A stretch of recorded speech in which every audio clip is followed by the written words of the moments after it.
د پاکستان اور انګلند ټیسټ سیریز را روان دی جی چې د هغې دپاره انګلند خپل سکواډ اعلان کړی دی. الریډي کوم کلاډیان هغوی په سکواډ کې ورچولي دي در سره شریک کوم، خو هغې نه مخکې په پاکستان سکواډ باندې که مونږ خبره وکړو د دې سیریز دپاره پاکستان لا خپل سکواډ نه دی اناونس کړی. پاکستان سکواډ به څوک آیا شان مسعود به هماغه رنګ کپتان برقرار وي که نه کم کلاډیان به شاملېږي دا چې اوس دا ډومېسټک کپ وشي دې نه پس په پاکستان د خپل سکواډ اعلان کوي. کیدای شي ډومېسټک کې ښه پرفارمر هم په دغه سکواډ کې ور واچوي. خو د انګلند چې کوم سکواډ جوړ کړی دی د پاکستان خلاف د ټیسټ سیریز دپاره یقینا ډېر غټ غټ کلاډیان دې سیریز له راغلي دي چې پکې بین سټوک چې کوم دی د انجري و د ډېر ټایم د کرکټ نه بهر و چې هغه هم کرکټ ته واپس راغلی.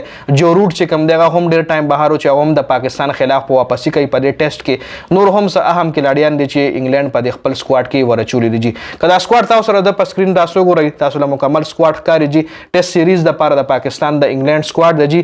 بین سټوک د دوی کپتان دی، ریحان احمد یو ډېر ښکلی سپینر بالر دی او ټیسټ کې ډېرې ښې وکټې ایستلي دي. ګس اکینسن چې کوم دی دا هم یو ښه آل راونډر دی. شعیب بشیر دی ورسره، هیری بروک بیټسمین دی، برایډن کارس، جورډن کاکس، زاک کرالی، بین ډکټ، جوش هل، جوش لیچ، اولی پوپ، میتھیو سپارټس، جو روټ، جیمی سمیت، اولی سټون او کریس ووکس. دا مکمل د انګلند سکواډ دی چې دې سربراهي چې کومه ده د کپتاني چې کومه ده بین سټوک له میلاو شوې ده. په دې سکواډ کې که موږ نظر واچو نو دوی سره ښه ټیک ټاک فاست بالران هم شته، سپین بالینګ کې ورسره هم شته چونکې سپین کې دوی سره موین علي هم خو چې هغه د ریټایرمنټ اعلان کړی دی موین علي، نو موین علي په دې سکواډ کې نشته. ریحان احمد د دوی نوی سپینر بالر دی چې ډېر ښه بالر دی له نوی میلاو شوی دی. دې نه علاوه په بیټینګ کې ورسره هم ښکلی بیټینګ دی. میډل اډر کې ورسره هم ګوره جورډن سټاک شو، اولی پاپ شو، جو روټ شو، دا دوی میډل اډر بیټسمینان دي او ښه بیټینګ کوي. هیری بروک شو، هیری بروک خو دوی د ټي 20 سپیشلیسټ هم دی، او ډي آی پلیر هم دی، ټیسټ پلیر هم دی. بین سټوک خپله هم ښه کلاډي دی، ښه آل راونډر دی.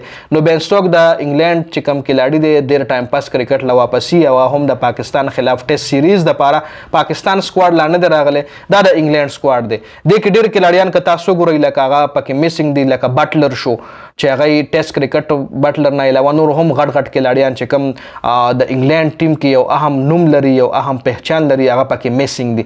نوو کلاډیانو له پکې دی چانس ورکړی د پاکستان خلاف. آیا پاکستان به دې سکواډ له شکست ورکړي که نه، دې ټیم له شکست ورکړي که نه؟ پکار ده چې شکست ورله ورکړي او پاکستان یو تګړه سکواډ جوړ کړي. ځکه د پاکستان په پرفارمنس باندې ډېر غټې تنقیدونه دي، ډېر غټ خبرې پرې روانې دي په دې وجه باندې چې ډېر ټایم وشو پرفارم نه دی کړی. اوس یې کرنټلی د بنګلادیش نه په خپل وطن کې سیریز بایلو 2-0 سره ډېر غټ شکست یې وخوړو. په هغې وله هم د پاکستان عوام شدید غوسه، شدید تنقیدونه.